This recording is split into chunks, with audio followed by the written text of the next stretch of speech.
जय हिंद, जय स्वामी ब्रह्मानंद। दोस्तों साथियों, आज हम पढ़ेंगे संधि के बारे में। संधि को इंग्लिश में ज्वाइनिंग कहते हैं। वैसे तो संधि मतलब होता है जोड़। अब किसका जोड़? अब आप देखिए संधि क्या होती है। देखिए, दो समीपवर्ती वर्णों के मेल, मतलब जो ऐसे जो पास पास के वर्ण हैं उनके मेल से जो विकार यानी परिवर्तन होता है वह संधि कहलाता है। संधि में पहले शब्द के अंतिम वर्ण, यानी पहला शब्द देखिए, जैसे इसमें देख रहे हैं आप, ये देख रहे हैं कि देव लिखा है। पहले शब्द के अंतिम वर्ण इसका क्या है? वाह। देव में अंतिम वर्ण वाह है। एवं दूसरे शब्द के आदि का मतलब होता है, आदि का मतलब प्रथम, आदि का मतलब जैसे आप विलोम भी पढ़ते हैं, आदि का अंत। आदि मतलब पहला। तो कहता है दूसरे शब्द के आदि वर्ण का मेल होता है।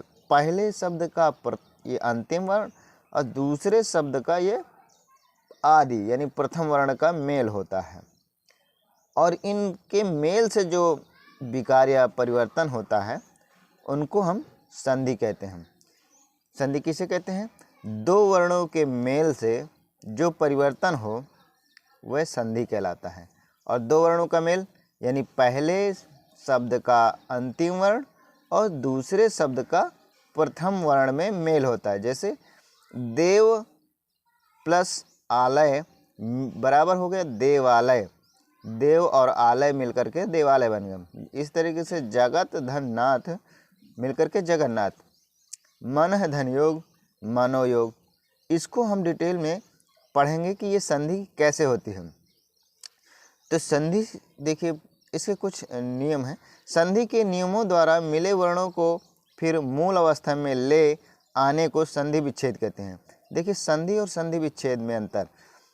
पहले तो क्या होता है, संधि करने में वर्णों का अलग अलग विच्छेद होता है। जैसे अभी हमने पढ़ा देव प्लस आलय, ये इनका विच्छेद है और दोनों ये विच्छेद क्या हो गए, मिल करके आपस में संधि हो गए। अब पुनः हम देवालय को अलग अलग कैसे करें? तो देवालय को हम अलग अलग जैसे कर रहे थे देव धनालय, तो ये इनका विच्छेद हो गया, यानी संधि विच्छेद करते हैं। ये दिया है कि संधि के नियमों द्वारा, ऐसे नहीं कि आप अपने अकॉर्डिंग इसको विच्छेद कर दें। नियमतः करना है और उसका मूल शब्द सार्थक शब्द भी निकलना चाहिए। तो संधि के नियमों द्वारा मिले वर्णों को फिर से मूल अवस्था क्या है? ये इनकी है अवस्था में ले आने को संधि विच्छेद कहते हैं। जैसे उदाहरण दिया है, परीक्षार्थी। परीक्षार्थी ये आपका संधि है और इसके संधि को हम विच्छेद कर रहे हैं। संधि का हम विच्छेद करना है। विच्छेद मतलब अलग अलग करना।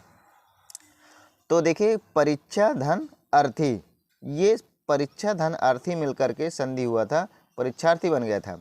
अब आप देख सकते हैं इसमें, अब इनका विच्छेद क्या कर दिया उसने? संधि का विच्छेद।